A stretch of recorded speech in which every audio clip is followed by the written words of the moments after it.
جو خبریں ہیں ان خبروں کی بنیاد کے اوپر آپ نے دیکھا ہوگا کہ پورے عراق میں کرفیو لگ گیا، سارے ایئرپورٹ بند کر دیے گئے، جو بارڈر زمین کا تھا وہ بند کر دیا گیا۔ تو اب عزیزان گرامی یہ کیوں ہو رہا ہے؟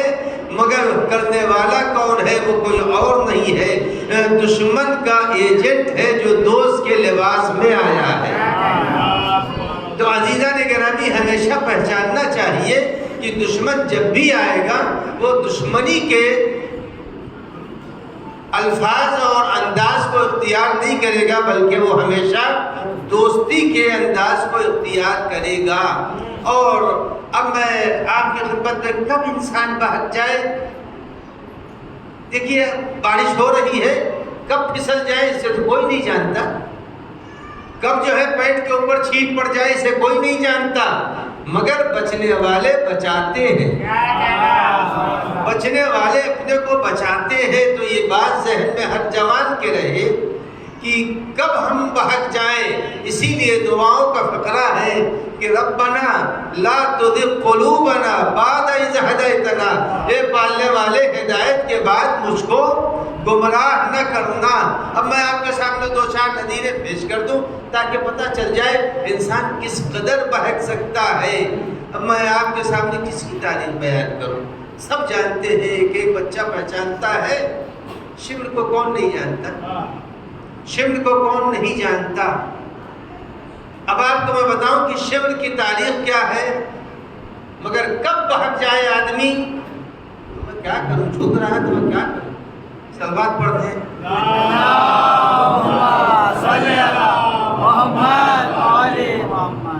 تو شمر کی تاریخ سے کون واقف نہیں ہے؟ آپ کے علم میں ہونا چاہیے، نوجوانوں کے علم میں، بزرگ سب جانتے ہیں۔ شمر جنگ صفین میں امام امیر المومنین کی فوج کا ایک کمانڈر تھا، فوج کا 16 حج اس نے پیدل کیے تھے، ایک دو حج نہیں کیا تھا، 16 حج اس نے پیدل کیے تھے۔ اس کے بعد آپ سنیے، جب یہ مناجات کرتا تھا تو اس کی مناجات ایسی تھی کہ سننے والے رو دے۔ یہ ہے شمر کا مستقبل۔ لیکن شمر بہکا کیسے، وہ میں آپ کی خدمت میں عرض کر دوں، ہمارے سامعین کے لیے شاید یہ آج کی مجلس کا اہم حصہ ہو کہ شمر جو امام کی فوج کا کمانڈر رہا ہو، چاہے وہ چھوٹے دستے کا یا بڑے دستے کا، جس نے پیدل حج کیا تھا اور جس کی مناجات سے مکہ مکرمہ میں سننے والوں کے دل پسیج جاتے تھے، پگھل جاتے تھے۔ اب آئیے، یہ شمر بہکا کیسے؟ بہکنے کی وجہ یہ ہے کہ شمر کو کہا جاتا ہے کہ شمر وہ تھا جس نے اپنے کھانے میں احتیاط نہیں برتی۔ صرف اس کو کہتے ہیں یہ پیٹ کا پجاری ہے، جو عربی میں لفظ ہے اس کا ترجمہ یہ ہے کہ شمر پیٹ کا پجاری ہے، یعنی اس کو ہمیشہ یہ فکر تھی۔ آپ ڈاکٹر صاحب بھی بیٹھے ہیں، ماشاءاللہ کئی ڈاکٹر یہاں بیٹھے ہیں، یہ سب بتائیں گے کہ ذائقے کا ربط نو کے زبان سے ہے، بس اس سے زیادہ ذائقہ کوئی چیز بتاتی نہیں، اور جب زبان کے آخری حصے پر پہنچی تو ذائقہ ختم ہو گیا، اب وہ انہی چیزوں میں شمار ہوگی جو غلاظت ہے۔ تو اب اندازہ لگائیں کہ فقط یہ ایک انگلی برابر زبان کے ذائقے کو مد نظر رکھتے ہوئے شمر نے کام یہ کیا کہ نہ حلال کو دیکھا نہ حرام کو دیکھا۔ شمر نے ہر کھانے کو اسی طرح سے استعمال کیا، نہ حلال کو دیکھا نہ حرام کو دیکھا۔ تو عزیزان گرامی یہ پتہ چلا کہ جب انسان اپنے کھانوں میں احتیاط نہیں برتے گا تو ایک وقت وہ آ سکتا ہے کہ وہ دین کے راستے سے ہٹ جائے۔ عزیزان گرامی جتنے ہمارے نوجوان ہماری باتوں کو سن رہے ہیں وہ اس وقت اس نقطے کے اوپر توجہ دیں، اس لیے کہ اگر کرونا گھس نہیں رہا تھا مگر سب نے لگا لیا تھا ناک کے اوپر، سب نے لگا لیا تھا، کرونا گھس نہیں رہا تھا، لیکن سب کے ناک کے اوپر جو ہے جب پہلے زمانوں میں بیلوں کو لگایا جاتا تھا، نے انسان کو بیل بنا دیا تھا۔ تو عزیزان گرامی اب یاد رکھیے کہ ایسے ماحول میں انسان احتیاط کر رہا ہے کہیں ہم بیمار نہ پڑ جائیں، لیکن ہر غذا انسان کو بیمار ڈالے گی اگر وہ حلال نہیں ہے۔ تو انسان کو چاہیے کہ وہ اپنی غذا کے اوپر توجہ دے، اپنی غذا کے اوپر توجہ دے کہ ہمارا کھانا حلال ہے یا ہمارا کھانا حرام ہے۔ اگر انسان نے توجہ نہیں دی، اب یہ بتائیے کہ آپ حضرات کل میری پہلی تقریر تھی، آج آپ پھر تشریف لائے اور آ کر کے سن رہے ہیں، ہماری زبان میں نہ طہارت ہے نہ پاکیزگی ہے، کچھ بھی نہیں ہے۔ 1400 سال کے بعد اب کچھ قرآن اور حدیث کی باتیں سنا رہے ہیں تو آپ سن رہے ہیں۔ اب اندازہ لگائیں اگر براہ راست وہ بول رہا ہو جس نے نبی کی زبان چوسی ہے تو پتھر بھی بولنے لگیں گے۔ تو عزیزان گرامی جس وقت امام حسین تقریر کر رہے تھے تو امام حسین کی تقریر سننے والے متاثر نہیں ہوئے میدان کربلا میں۔ جب میدان کربلا میں متاثر نہیں ہوئے تو پھر اس کے بعد امام نے جو جملہ فرمایا وہ سن لے، اس کے بعد اندازہ ہو جائے گا کہ دین کی باتیں اثر کیوں نہیں کرتی، دین کی باتیں کیوں نہیں اثر کرتی۔ امام نے تقریر کے آخر میں فرمایا میں سمجھ گیا تمہارے اوپر ہماری تقریر کا اثر نہیں ہوگا۔ کیوں نہیں ہوگا؟ قد ملعت بطونکم بالحرام، تمہارے شکم حرام سے بھرے ہوئے ہیں۔ جب حرام پیٹ میں جائے گا تو معصوم کی تقریر کا اثر نہیں ہوگا۔ تو عزیزان گرامی ہر انسان کو اپنی زندگی میں دیکھنا چاہیے کہ ہماری زندگی میں حرام کہاں ہے اور حلال کیا ہے۔ اور آپ حضرات سنتے رہتے، اگر کوئی شخص زینہ چڑھتے بچہ پہنچ گیا 10ویں زینے پر، اور اگر وہاں سے گرے گا تو کہاں پہنچے گا؟ پھر اپنے پہلے ہی زینے پر پہنچے گا اگر وہاں سے گرا۔ یہ یاد رکھنا چاہیے ہر انسان کو یہ یاد رکھنا چاہیے کہ چاہے اس نے کتنوں عبادت کیوں نہ کی ہو، جس وقت بھی وہ گرے گا تو پا کر کے پہلے ہی زینے کے اوپر ٹھہرے گا۔ تو عزیزوں کیسے پہلے زینے کے اوپر؟ یہ نہ سمجھیے کہ نمازیں پڑھ لینا، روزے رکھ لینا، بلکہ سب سے زیادہ بنیادی چیز جو ہے وہ یہ ہے کہ آدمی کسی کا دل نہ دکھائے۔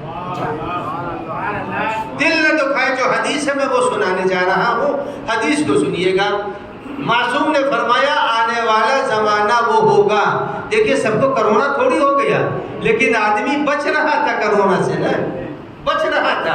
امام نے یہ فرمایا کہ یہ یاد رکھو آنے والے زمانے میں لوگ دوستوں کو مقدم کریں گے، والدین کو نظر انداز کریں گے۔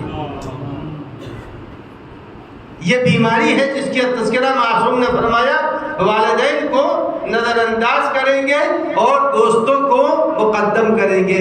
تو اگر انسانی زندگی میں یہ بیماری نظر آ رہی ہے تو اس کے معنی یہ ہے کہ اس بیماری سے کون نوجوانوں کو بچنا چاہیے، ماں باپ کا احترام کرنا چاہیے، یہ بہت ضروری ہے۔ اس کے بعد امام نے فرمایا کہ آنے والا ایک زمانہ وہ ہوگا، کوئی ضروری نہیں کہ ہم اس کے اندر مبتلا ہو جائیں۔ کالرے کی بیماری پھیلتی ہے تو ہر آدمی کالرے میں مبتلا تھوڑی ہوتا ہے، اپنے کو بچاتا ہے۔ امام نے کہا آنے والے زمانے میں ایک زمانہ آئے گا جب اپنے والدین کو انسان نظر انداز کرے گا اور اپنے دوستوں کو مقدم کرے گا۔ دوسرا جملہ سنیے، دوسرا جملہ یہ ہے امام کا کہ وہ اپنے بھائی بہنوں کو نظر انداز کرے گا اور اپنی بیوی کو مقدم کرے گا۔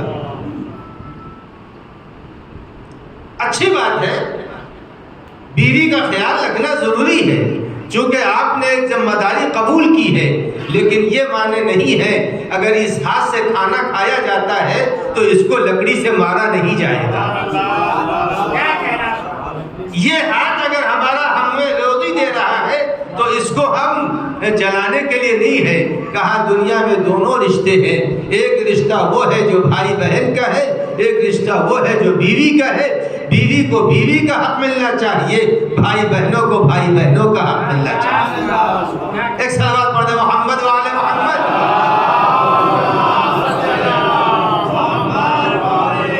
اب آئیے تیسری چیز، ایسی صلوات سے کام نہیں چلے۔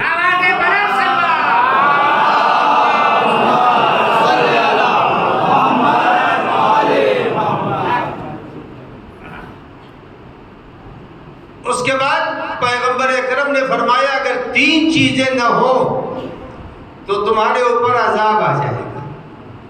تین چیزوں کی وجہ سے عذاب سے بچے ہوئے ہو۔ کھری کھری سناؤ یا اس کو لپیٹ کے سناؤ؟ صلوات پڑھ دے محمد والے محمد۔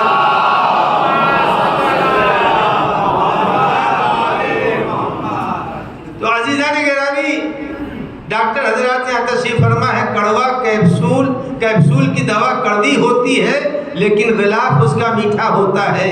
عزیزان گرامی، میں بھی وہی کروں گا، کڑوی بات کو میٹھے انداز سے ادا کروں گا۔ ایک صلوات پڑھ دیں محمد وعلی محمد۔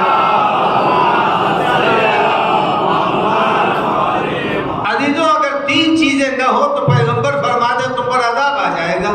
وہ تین چیزیں کیا ہے؟ پہلی چیز تو یہ ہے کہ اگر یہ گودیوں میں بچے نہ ہوں تو پروردگار عالم تم کو مبتلا عذاب کر دے گا۔ مبتلا عذاب رب العزت تم کو کر دے گا۔ یہ بچوں کی موجودگی ہے جو بچوں کی وجہ سے رب العزت عذاب کو ٹال رہا ہے، اس لیے کہ وہ بچے تو بے خطا ہیں نا، وہ بچے بے خطا ہیں، لہذا ان کی موجودگی نے تمہارے عذاب کو ٹال دیا ہے۔ اور یہ بات اپنے نوجوانوں تک پہنچا دوں، یہ نہ سمجھے قیامت ابھی آ رہی ہے، ابھی قیامت نہیں آنے والی ہے۔ ابھی تو قیامت کے جو علامتیں ہیں وہ سن لیجئے۔ قیامت آنے سے پہلے انسانوں کے یہاں ولادت بند ہو جائے گی۔ پہلی چیز یہ کہ پھر انسان کے یہاں بچے پیدا نہیں ہوں گے، اس لیے کہ اگر بچے پیدا ہوں گے تو پھر وہی بات ہے کہ جب قیامت آئے گی تو بے خطا بچے بھی مبتلا قیامت ہوں گے۔ لہذا معصوم نے فرمایا کہ جب سلسلہ بند ہو جائے تو سمجھ لینا اب قیامت آنے والی ہے۔ ابھی تو ظہور ہی نہیں ہوا ہے تو قیامت کہاں سے آئے گی؟ ایک صلوات پڑھ دیں محمد۔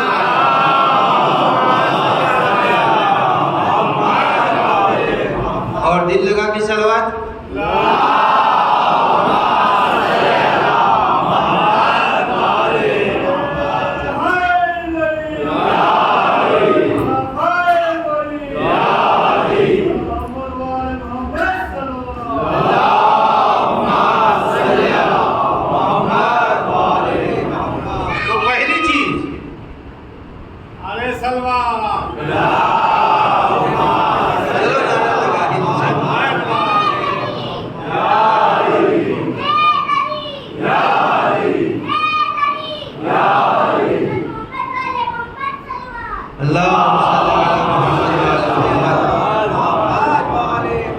تو پہلی چیز یہ ہے کہ بچوں کی موجودگی سے تم پر عذاب نہیں آ رہا ہے۔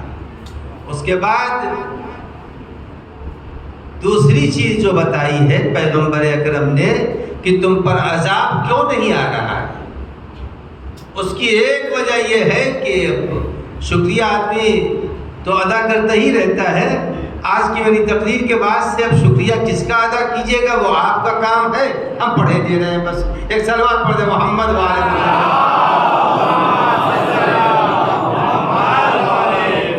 کا دوسری چیز جو پیغمبر نے فرمائی کہ دوسری چیز جو تم پر عذاب نہیں آنے دے رہی ہے وہ ہے زمین کے اوپر پائے جانے والے پرندے ہیں، چرند ہیں، یہ جانور جو پائے جا رہے ہیں، ان کی وجہ سے تم پر عذاب نہیں آ رہا ہے، ورنہ تم اس لائق نہیں ہو کہ تم کو عذاب خدا سے بچایا جا سکے۔ تو عزیزان گرامی، اب آج کے بعد بھینس کو دیکھیے تو کہیے تھینک یو، تمہاری وجہ سے ہم کو روٹی مل رہی ہے۔ تو عزیزان گرامی، یہ بات یاد رکھنی چاہیے ہر آدمی کو کہ ہم پر عذاب کیوں نہیں آ رہا، ورنہ کون سی خوبی ہے۔ اور تیسری چیز جو پیغمبر نے فرمائی کہ تم پر عذاب نہیں آ رہا، اس کی ایک وجہ یہ ہے، دو ہو گئی، ایک جانور اور ایک بچہ، تیسری چیز آپ کے فیور کی بول رہا ہوں، صلوات پڑھ دیں محمد والے محمد۔ اور آپ جیسے جتنے یہاں بیٹھے ہیں ان کے لیے پیغمبر نے فرمایا کہ تیسری چیز جو تمہارے اوپر عذاب نہیں آنے دے رہی ہے، وہ تمہارے درمیان پائے جانے والے بوڑھے اور بزرگ ہیں۔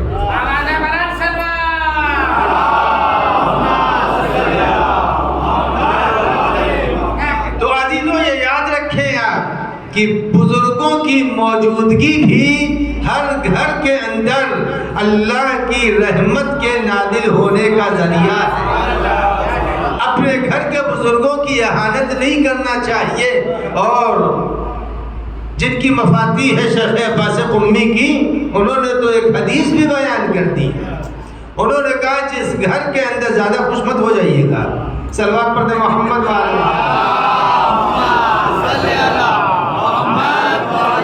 پیغمبر اکرم نے فرمایا ہے، شیخ عباس قمی لکھتے ہیں کہ الشیخ فی اہلہ کالنبی فی امتے، اگر کسی گھر میں، کسی خاندان میں، کسی بستی میں اگر کوئی بزرگ پایا جاتا ہے تو اس کا وہی مرتبہ ہے جیسے کسی نبی کا ہوا کرتا ہے اپنی امت کے درمیان۔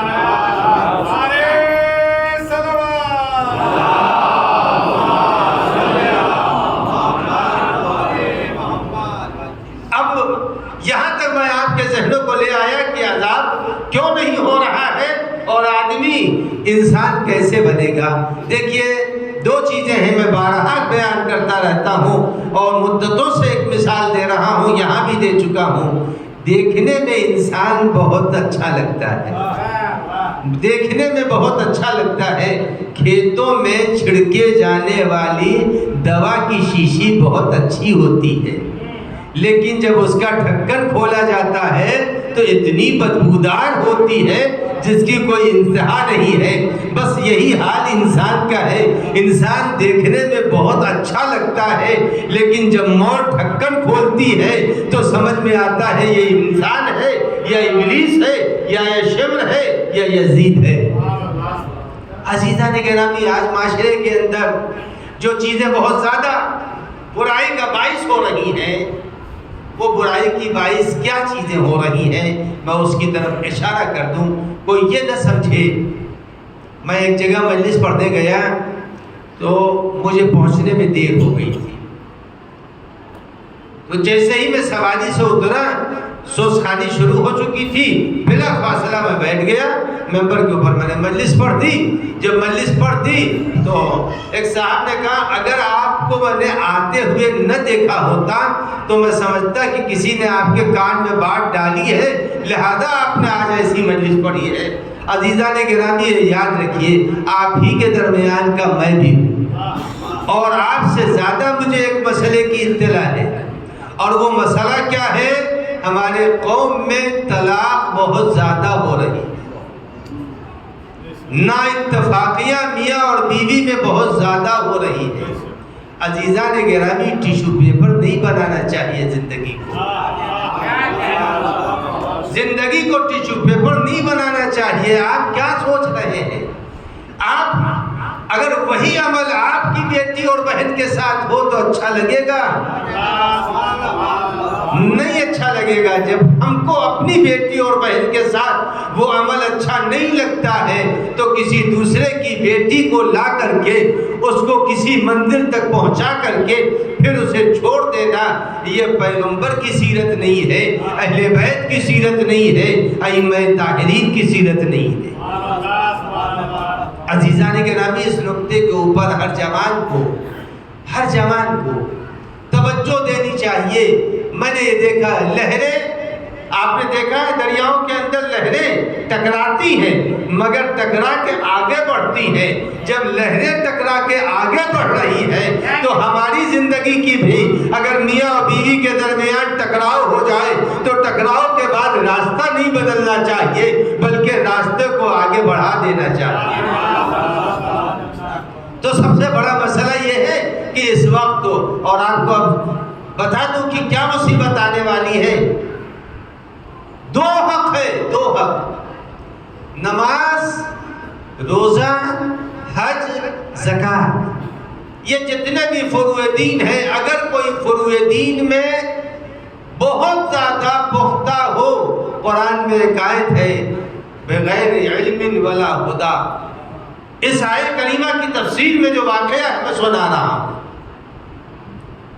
پیغمبر اکرم کی خدمت اطہر میں اصحاب بیٹھے ہوئے، ابن عباس کی روایت ہے، پیغمبر کی خدمت میں لوگ بیٹھے ہوئے ہیں، پیغمبر سے لوگوں نے بیان کیا کہ فلاں صاحب بہت عبادت کرتے ہیں، بڑی نمازیں پڑھتے ہیں، بڑے روزے رکھتے ہیں، بڑے دیندار ہیں۔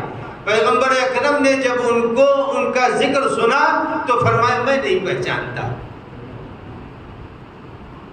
میں نہیں پہچانتا۔ اب آئیے یہیں پر واقعے کو روک رہا، قرآن مجید ارشاد فرما رہا سَيَرَى اللَّهُ عَمَلَكُمْ وَرَسُولُهُ، اللہ تمہارے ہر عمل کو دیکھ رہا ہے اور رسول تمہارے ہر عمل کو دیکھ رہا ہے۔ قرآن کی آیت ہے، جب قرآن کہہ رہا اللہ اور اللہ کا رسول تمہارے ہر عمل کو دیکھ رہا ہے تو آنے والوں نے جب پیغمبر سے بیان کیا یا رسول اللہ فلاں آدمی بہت زیادہ نمازیں پڑھ رہا ہے، بڑا دیندار ہے، بڑا پرہیزگار ہے، تو پیغمبر نے یہ فرمایا میں نہیں پہچانتا، جبکہ قرآن کہہ رہا ہے ہر عمل کرنے والے کو نبی جانتا ہے، خدا پہچانتا ہے۔ قرآن کہہ رہا ہے تو نبی نے کیسے کہہ دیا کہ میں نہیں پہچانتا؟ عزیزان گرامی، اس کے معنی یہ ہے اگر کوئی شخص بد اخلاق ہے تو بد اخلاق کا عمل اس کے نامہ اعمال میں محفوظ نہیں ہوتا بلکہ وہ مٹتا جاتا ہے۔ جیسے پانی پر لکیر کھینچی جائے تو آگے آگے بڑھتی رہتی ہے، پیچھے پیچھے مٹتی رہتی ہے۔ یہی حال ہے، جو لوگ بد اخلاق ہوتے ہیں ان کا عمل محفوظ نہیں ہوتا، اور جب عمل محفوظ نہیں ہے تو اب آپ یاد رکھیں قرآن سورہ مبارکہ کہف میں فرما رہا ہے، ارشاد باری تعالیٰ ہو رہا ہے اے میرے حبیب ننبئکم بالاخسرین اعمالا، قیامت کا دن جب آئے گا، قیامت کا دن جب آئے گا تو کچھ لوگوں کو وہاں کے اوپر دکھلایا جائے گا، لائیے ان کو، لائیے ان کو لے آئیے۔ تو جب ان کو حاضر کیا جائے گا بارگاہ الہی میں اور جب نامہ اعمال کے تولنے کی بات آئے گی تو یہ تو کہیں کچھ ہے ہی نہیں، یہ تو بالکل شادی کافی ہے۔ تو وہاں کے اوپر یہ کہیں گے پالنے والے میں نے تو نمازیں پڑھی ہیں، میں تو بندگی کی ہے، مگر ہماری بندگی ہے کہاں؟ کَنُنَبِّئُکُم بِالْأَخْسَرِینَ أَعْمَالًا، میں آپ کو بتا دوں کہ کون لوگ وہ ہیں جن کے نامہ اعمال میں کچھ بھی نہیں ملے گا۔ وہی لوگ یحسنون صنعا، آیت کے ٹکڑے سنا رہا ہوں، یحسنون صنعا، وہ یہ سمجھ رہے ہوں گے میں اچھے کام کر رہا ہوں، لیکن در حقیقت اللہ کی نگاہ میں ان کے کام اچھے نہیں ہیں، چونکہ دو حق ہے، اللہ کے حق کے ساتھ ساتھ بندوں کے حق کو بھی ادا کرنا چاہیے۔ اگر آدمی بندوں کے حق کو ادا نہیں کر رہا ہے، اب آئیے جس وقت پیغمبر اکرم کے سامنے ابن عباس اور ان کے جیسے اصحاب باوفا بیان کر رہے تھے،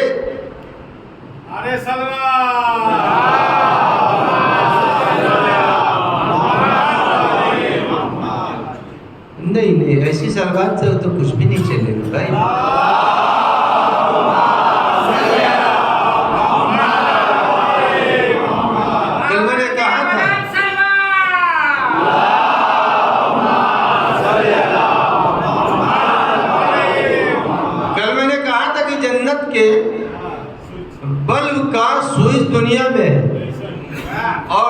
یہی صلوات ہے، جتنا صلوات بھیجیں گے وہاں بلب جلتا رہے گا، ورنہ جنت کے اندر صلواتی کے بل بوتے کے اوپر بہت کچھ ہوگا۔ ایک صلوات پڑھ دیں محمد وآل محمد۔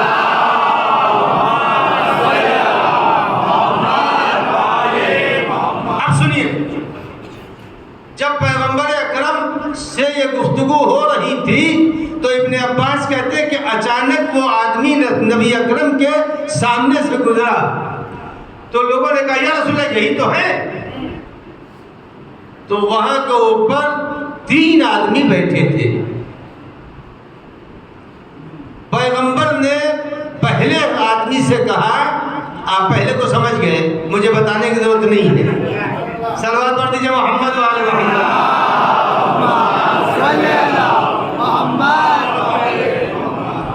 پیغمبر اکرم نے فرمایا یہ میری تلوار لو، جاؤ اس کا سر کاٹ کے لے آؤ۔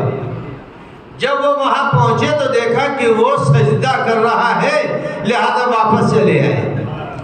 جب وہ واپس چلے آئے تو پیغمبر اکرم نے کہا تم نے کیوں نہیں سر کاٹا؟ کہا یا رسول اللہ وہ سجدہ کر رہا تھا، اچھا نہیں لگا، اچھا نہیں لگا، میں واپس چلا آیا۔ پیغمبر نے پھر انہیں بھی دے دیا کہ آپ جائیے، جا کر کے سر کاٹ کے لے آئیے۔ جب انہیں دیا تو وہ گئے تو اتفاق سے وہ رکوع کر رہا تھا۔ جب رکوع کر رہا تھا تو پھر وہ بھی واپس آ گئے کہ یا رسول اللہ میں کیا مانتا، دیکھا وہ رکوع کر رہا تھا۔ تو عزیزان گرامی پھر جب یہ بھی واپس آ گئے تو امیر المومنین سے کہا یا علی جائیے آپ، لیکن جب امیر المومنین پہنچے تو وہ مسجد سے جا چکا تھا۔ جب جا چکا تھا، اب یہیں پر واقعے کو میں روک رہا ہوں، ایک بات عرض کر دوں، معلوم یہ ہوا کہ اگر کوئی شخص صحیح طور سے معرفت خدا، معرفت رسول، معرفت اہل بیت اور اسلام کے قانون سے باخبر نہیں ہے تو چاہے نمازیں پڑھ رہا ہو واجب القتل ہے۔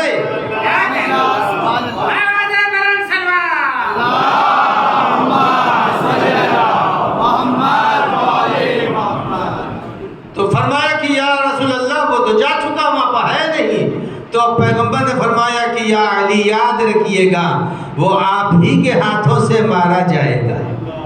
پیغمبر کی زندگی کا آخری جو مہینہ ہے وہ صفر سن 11 ہجری ہے نا، یہ واقعہ اسی درمیان کا ہے بس۔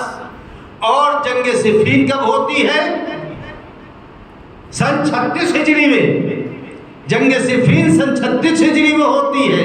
معلوم یہ ہوا کہ سن 11 ہجری کے اندر کی یہ بات ہے، سن 36 ہجری یعنی نہیں کر کے بھی اس واقعے کو 26-27 سال بعد یہ واقعہ پیغمبر نے کہا یا علی آپ کے ہاتھوں مارا جائے گا۔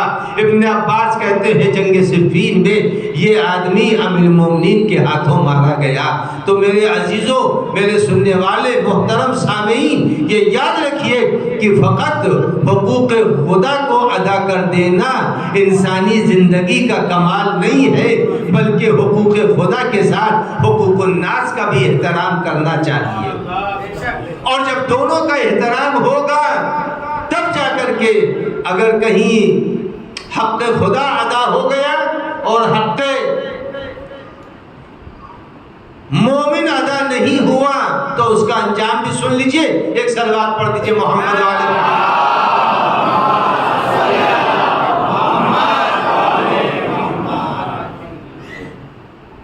آدمی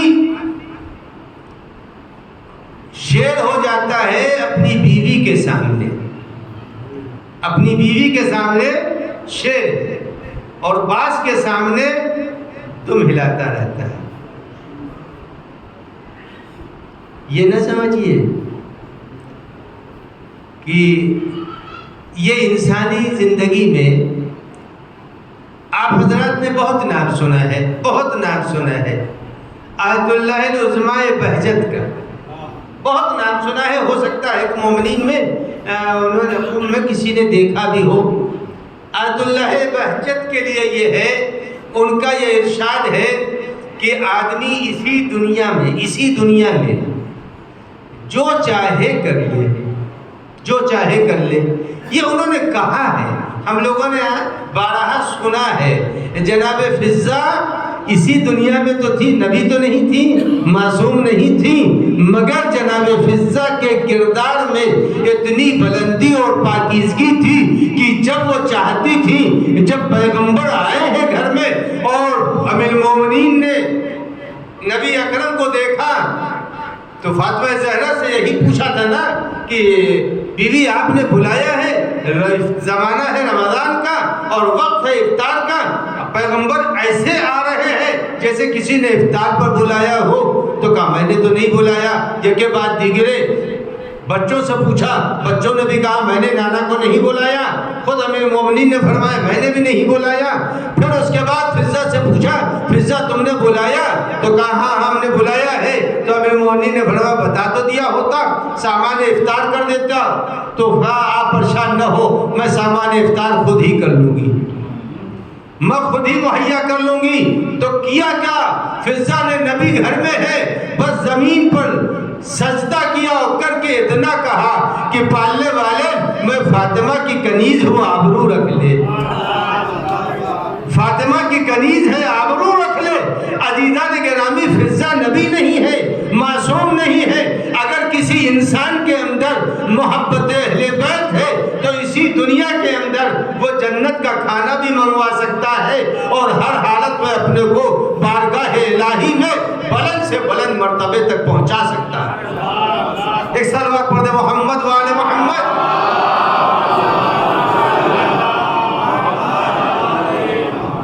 عزیزو، یہ کوئی ذلت نہیں ہے انسان ہے۔ کبھی ہو سکتا ہے کہ گھر کے اندر میاں بیوی کے درمیان موٹو ہو جائے، ہو سکتا ہے۔ آپ دیکھتے ہیں جب برتن دھوتی ہیں خواتین تو برتن کبھی ٹکراتا ہے، ٹکرانا اور ہے، ٹوٹنا اور ہے۔ ٹکرانا عیب نہیں ہے، ٹوٹنا عیب ہے۔ تو عزیزان گرامی، یہ انصاف کہاں ہے؟ یہ انصاف نہیں ہے۔ آپ کسی کا حق ضائع کر دیں، یہ انصاف نہیں ہے۔ یہ کوئی بہت بڑی بری بات نہیں ہے۔ اگر کبھی ہونٹو ہو جائے اور کبھی ناگوار فقرے زبان سے نکل جائے تو معافی مانگ لینے میں کوئی عیب نہیں ہے۔ معاف کرنا، میں نے تمہارا دل دکھایا ہے، اتنی دیر کے لیے میں نے تمہیں راضی نہیں کیا، مان لینا چاہیے، معافی مانگ لینا یہاں آسان ہے محشر کے خطرے سے بچنے کے لیے۔ ایک چھوٹا سا واقعہ میں اشارہ کر دوں اور آپ کی زحمت کو تمام کروں گا۔ ایک صحابی ہے، جتنے بھی میرے نوجوان ہیں میں ان سے، بزرگوں سے کیا کہنا ہے، نوجوانوں سے کہہ رہا ہوں کہ اگر شادی ہو گئی ہے تو بہتر ہے، اور اگر نہیں ہوئی ہے تو جب ہو جائے تو ذہن میں یاد رکھنا، آج کی بات کو یاد رکھنا، اپنے بیوی بچوں سے ترشی سے نہیں ملنا چاہیے، سب جملوں سے نہیں باتیں کرنی چاہیے۔ اور اگر بوڑھے بزرگ بھی ہیں تو انہیں بھی چاہیے کہ آج کی میری مجلس سننے کے بعد جا کے بیوی سے اتنا کہہ دینے میں کوئی عیب نہیں ہے کہ بھائی سن کے میں تقریر آیا ہوں اور اس کے اندر جو عذاب ہونے والا ہے اس عذاب کا تذکرہ بھی کیا ہے، لہذا میں تم سے ابھی معافی مانگ رہا ہوں۔ ہمارے اور تمہارے درمیان جتنے بھی پرانے اختلافات ہیں، پرانا بل ہم معاف کر دو، ہم تمہارا معاف کر دے رہے ہیں۔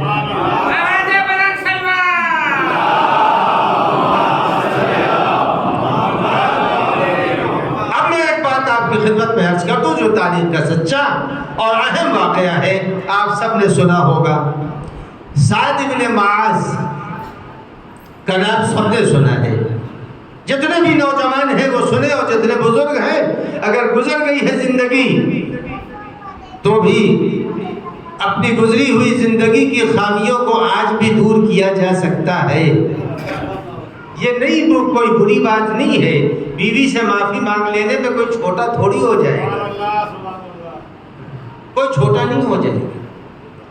بیوی بھی قرآن مجید کہتا ہے من آیاتہ ان خلق لکم من انفسکم ازواجا لتسکنوا الیہا. کون اس کے اندر ہے؟ کون اس میں ایک بھی آدمی بتا دے کہ رات میں جب یہاں جائے گا 2 بوتل پانی نکال کر کے اپنے تکیے پر ڈال دے؟ کہ میں بھیگے تکیے پر سوؤں گا؟ کوئی ہے اس میں؟ یعنی اپنے سکون کے تکیے کو بھگونا برداشت نہیں کر سکتا. تو عزیزان گرامی قرآن کہتا ہے ہم نے تمہاری بیویوں کو تمہارے لیے سکون کا ذریعہ بنایا ہے. جب سکون کا ذریعہ من آیات ہی میں نے اپنی نشانیوں میں سے قرار دیا ہے. اللہ کی نشانیوں میں سے سورج ہے، اللہ کی نشانیوں میں سے چاند ہے، اللہ کی نشانیوں میں سے بہت سی چیزیں ہیں. جب یہ سورج اگر نہ ہو، اگر چاند نہ ہو، اگر یہ آسمان نہ ہو تو عزیزان گرامی ہماری زندگی میں اندھیرا ہو جائے گا. اللہ نے کہا یاد رکھو ہم نے تمہاری زندگی کو رونق دینے کے لیے تمہاری بیویاں بنائی ہیں. جب تمہاری بیویاں بنائی ہیں تو بیویوں کو نوکرانی نہیں سمجھ لینا. کبھی تم بھی برتن دھو دو، چھوٹے تھوڑی ہو جاؤ گے. کبھی تم بھی جو ہے جا کر کے کچن صاف کر دو، چھوٹے تھوڑی ہو جاؤ گے. اور یہاں پہ تو بہت معیوب بات ہے. چلے جائیے یورپ امریکہ میں، وہاں کے اوپر جیسے تم ایسے ہم. وہاں تو نہ ہی یہی ہے جیسے تم ایسے ہم. وہاں کے اوپر تو دونوں کو کرنا پڑتا ہے. تو وہاں جا کے ذلت اٹھانے سے بہتر ہے کہ یہیں کے اوپر انسان سیکھ لے. ایک صلوات پڑھے محمد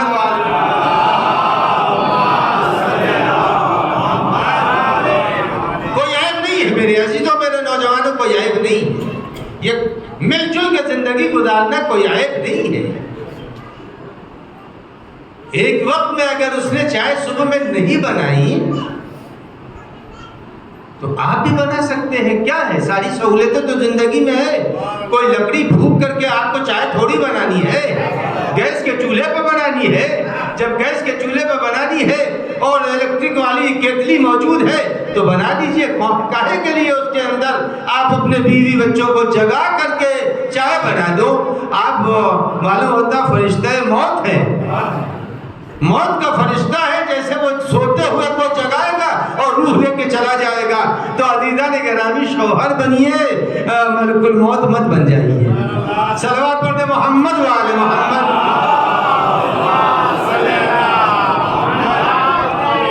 یہ ضروری باتیں آپ کی خدمت میں عرض کر دوں تاکہ بھولتے بھولتے بھی کچھ رہ جائے گا. کل میں نے کہا تھا نا کہ اگر پھٹا تھیلا ہے اور اگر کہیں پھٹی پولیتھین ہے تو سوراخ میں سے گرتے گرتے بھی کچھ رہ جائے گا. اگر بھولتے بھولتے بھی بھول گئے تو کچھ تو ذہن میں رہ ہی جائے گا. اب آئیے آپ کی خدمت میں عرض کروں کہ سعد ابن معاذ یہ پیغمبر کے صحابی ہیں اور ان کا واقعہ اگر پڑھوں گا تو مجلس کا وقت نکل جائے گا. بہت طولانی واقعہ ہے، میں اسے سمیٹ رہا ہوں اس لیے کہ کہیں ایسا نہ ہو کہ مومنین خستہ ہو جائیں، تھک جائیں. لہذا میں مومنین کی خستگی کو مد نظر رکھتے ہوئے شارٹ میں آپ کو سنا رہا ہوں. جناب سعد ابن معاذ پیغمبر کے صحابی ہیں اور صحابی ہی نہیں ہیں، اتنے مقدس صحابی ہیں کہ جس جنگ میں کچھ لوگ ہوتے ہیں نا جن کو اپنے والے بھی پسند کرتے ہیں، سامنے والا جو مخالف ہے وہ بھی پسند کرتا ہے. کچھ لوگ ایسے ہوتے ہیں جن کو دونوں آدمی پسند کرتے ہیں، دوست اور دشمن دونوں پسند کرتے ہیں. کچھ لوگ وہ ہوتے ہیں جن کو فقط ایک ہی پارٹی کے لوگ رہ جاتے ہیں. لیکن ہر آدمی کو چاہیے کہ آدمی ایک گروہ میں اپنے کو قید نہ کر لے.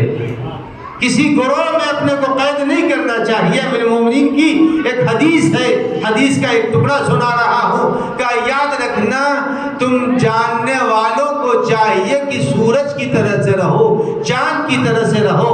اور فرمایا العالم کالبدر، جاننے والوں کو چاند ہونا چاہیے. چاند کی خوبی یہ ہے آپ اپنے صحن میں دیکھیں گے تو آپ کے ڈائریکشن میں دکھائی دے گا، وہ اپنے صحن میں دیکھے گا اس کو اس کے صحن میں دکھائی دے گا.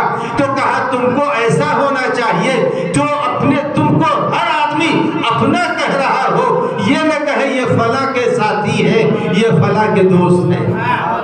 صلوات پڑھیں محمد والے محمد.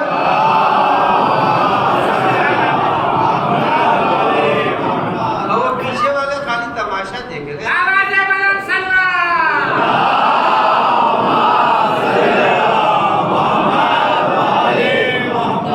اتفاق سے پیچھے ہی جوان بھی بیٹھے ہیں, ادھر ہی جوان بیٹھے ہیں, مگر خاموشی سے سن رہے ہیں. ایک صلوات پڑھ دیں محمد والے محمد.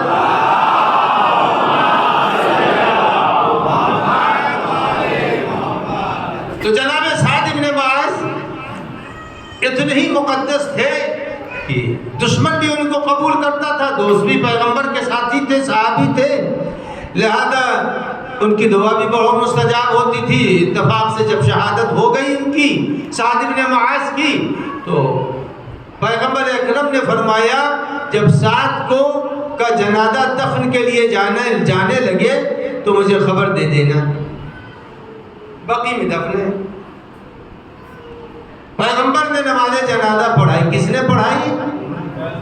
پیغمبر نے. اور نماز جنازہ تو پڑھتے ہی رہتے ہیں مومنین کرام. اس کے اندر ہے اللہم انا لا نعلم منہ الا خیرا وانت عالم بہ منا اللہم ان کان محسنا فزد فی احسانہ وان کان مسیئا فتجاوز عنہ. یہ دعا کا فقرہ ہے, نماز جنازہ کا حصہ ہے. اے پالنے والے اس کے گناہوں کو معاف کر دے, اے پالنے والے اس کی نیکیوں میں اضافہ کر دے. ہم کہیں تو ہو یا قبول ہو یا نہ ہو, مگر جب نبی کہہ رہا ہوگا پالنے والے,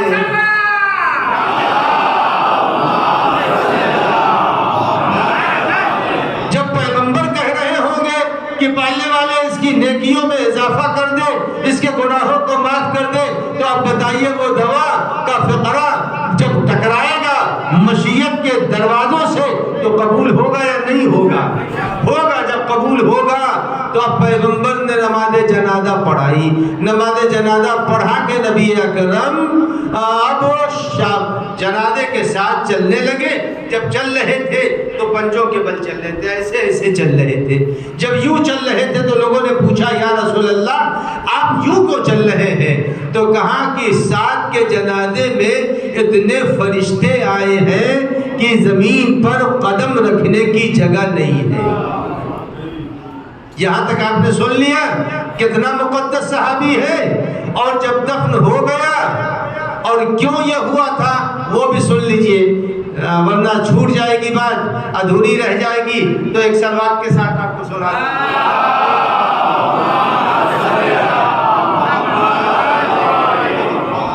فرمایا پیغمبر اکرم نے. اس کی وجہ یہ ہے جنازے میں ان کے کیوں آئے ہیں اس قدر فرشتے, چونکہ یہ کثرت سے قل ہو اللہ پڑھتے تھے. تو معلوم یہ ہوا کہ اگر کثرت سے کوئی قل ہو اللہ کی تلاوت چلتے پھرتے کرتا ہو تو اس کے جنازے میں ملک آئیں گے. تو عزیزان گرامی جب دفن ہو گئے تو ماں کو خبر ہوئی, ماں قبر کے اوپر پہنچی, اور پہنچنے کے بعد جتنے نوجوان ہیں وہ سنیں اور جن کی بیویاں ہیں وہ سنیں.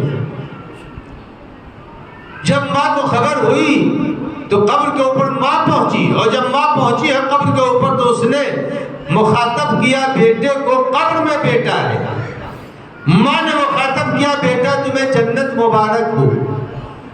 ظاہر ہے نبی نے جنازہ پڑھایا ہے, فرشتوں نے شرکت کی ہے, کہا تمہیں جنت مبارک ہو.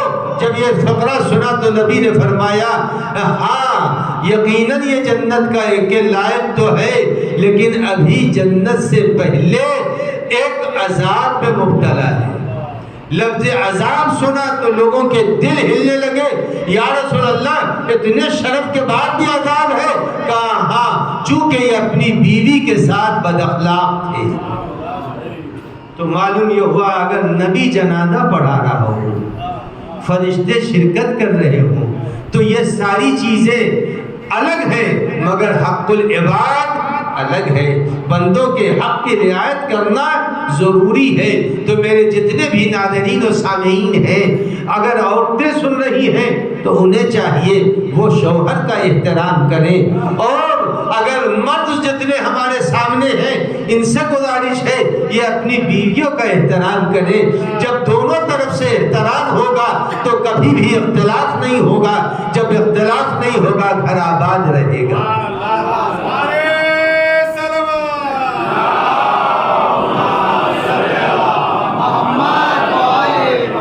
آخری بات اور اب کے مسائل. یہ اس مجمع میں جتنے بھی بیٹھے ہیں ایک آدمی ہاتھ اٹھا کے کوئی بھی بتا دے. ایسے ہاتھ تو سب کو اٹھانا چاہیے مگر ایک آدمی کہہ دے ہم اہل بیت کو نہیں مانتے. ہے کوئی اس میں؟ نہیں، سبھی اہل بیت کو مانتے ہیں. جب سب اہل بیت کو مانتے ہیں تو خالی یہ بتا دیجئے جو اہل بیت نے کیا ہے وہ ہمیں کرنا چاہیے یا نہیں کرنا چاہیے. جو اہل بیت نے کیا ہے وہ ہمیں کرنا چاہیے یا نہیں کرنا چاہیے. تو عزیزان گرامی خالی یہ بتا دیجئے کہ امیر المومنین سے لے کر کے امام حسن عسکری علیہ السلام تک اور رسول اللہ سے لے کر کے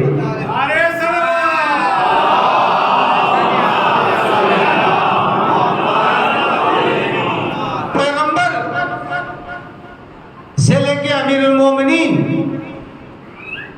تو ہمارے پاس امام حسن عسکری علیہ السلام تک 12 معصوم ہیں. ہے یا نہیں؟ پیغمبر کو لیجئے، فاطمہ زہرا درمیان میں ہے. 14 میں سے امام حسن علیہ السلام کے حالات کی ہم لوگوں کو خبر نہیں. 12 معصوم ہے. خالی یہ بتا دیجئے کہ اگر ہم اہل بیت کے ماننے والے ہیں کس امام نے اپنی بیوی کو طلاق دیا ہے؟ کس امام نے طلاق دیا ہے اپنی بیوی کو؟ جب کسی امام نے طلاق نہیں دیا ہے تو عزیزو امام کے چاہنے والے کو بھی اپنی بیوی کو طلاق نہیں دینا چاہیے. اور بیویوں کو بھی چاہیے کہ وہ ایسی بیوی نہ بنے جو کسی اونٹ کے اوپر دکھائی دے رہی تھی.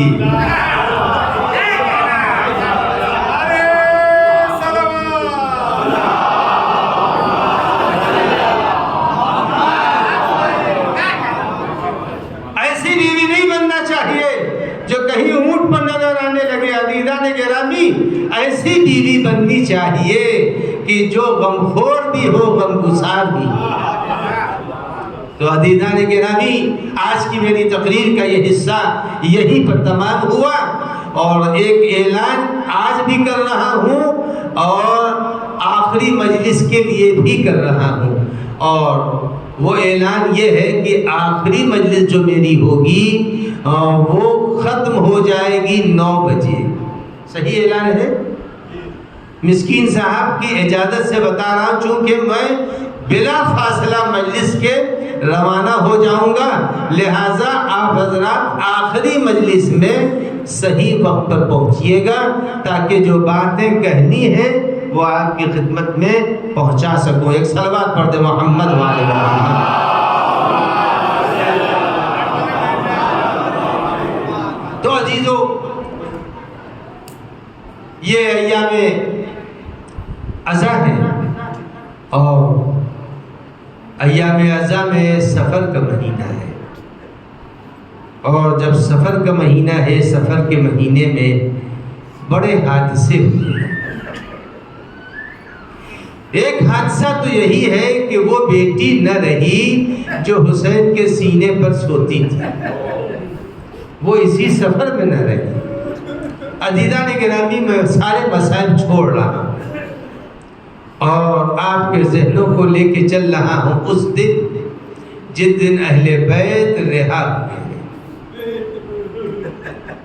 جب اہل بیت رہا ہو گئے اور اب آج شہزادی زینب عماری سے اور ام کلثوم عماری میں جب عماریوں میں رخصت ہو گئی شام سے چلنے لگی تو اچانک جناب زینب نے امام زین العابدین کو پکارا اور کہا بیٹا سید سجاد قافلہ روک دو. جب شہزادی زینب نے کہا بیٹا سید سجاد قافلہ روک دو تو امام نے فوراً بشیر سے کہا بشیر قافلہ روکو. چاروں طرف راوی کھڑے ہیں. جناب زینب نے جب قافلہ رکوا دیا تو پھر امام سے کہا بیٹا ناقے بٹھلا دو۔ ناقہ بٹھلایا گیا۔ جب ناقہ بٹھلایا گیا زینب کبریٰ اپنے ناقے سے اتری ہے اور سید سجاد سے کہتی ہے اے بیٹا قید خانے چلنا ہے، اے بیٹا قید خانے چلنا ہے۔ تو راویوں نے سمجھا شاید کوئی سامان چھوٹ گیا ہے، لیکن عزیزان گرامی زینب قید خانے میں پہنچی اور جہاں جانے کے بعد ایک ننھی سی قبر پر بیٹھی اور بیٹھ کے کہتی ہے اے بیٹی سکینہ، اگر میں کربلا جا رہی ہوں، اگر کوئی بابا کو پیغام دینا ہے، اے بیٹی سکینہ اگر چچا کے نام کوئی پیغام ہے، شاید جناب سکینہ نے جواب دیا ہو اے پھوپھی اماں ارے میں تو قید خانے میں اکیلے رہوں گی، شاید وہاں زینب کبریٰ نے دلاسا دیا ہو روح سکینہ کو اے میری لاڈلی بہت دن نہیں گزریں گے تیری پھوپھی بھی تیرے جوار میں پہنچے گی۔ سے عالم الذی ای منقلب ینقلبون لعنۃ اللہ علی القوم الظالمین۔ یا اللہ یا اللہ یا اللہ یا اللہ یا اللہ یا اللہ یا اللہ، الہی قلب ایمان کو راضی و خوشنود فرما، ظہور ایمان میں تعجیل فرما، بیماروں کو شفا عنایت فرما، قرضداروں کے قرضوں کو ادا فرما، یہ عراق کے حالات کو سازگار فرما، دشمنوں کو ذلیل و رسوا فرما، پالنے والے واسطہ ہے بحق محمد و آل محمد، مراجع اعظام کی نصرت و تائید فرما، آیت اللہ العظماء خامنئی، آیت اللہ العظماء وحید خراسانی، آیت اللہ العظماء ناصر مکارم، آیت اللہ العظماء سیستانی، ادام اللہ ذلہم العالی کے مراتب اور ان کے اقتدار کے کو وسعت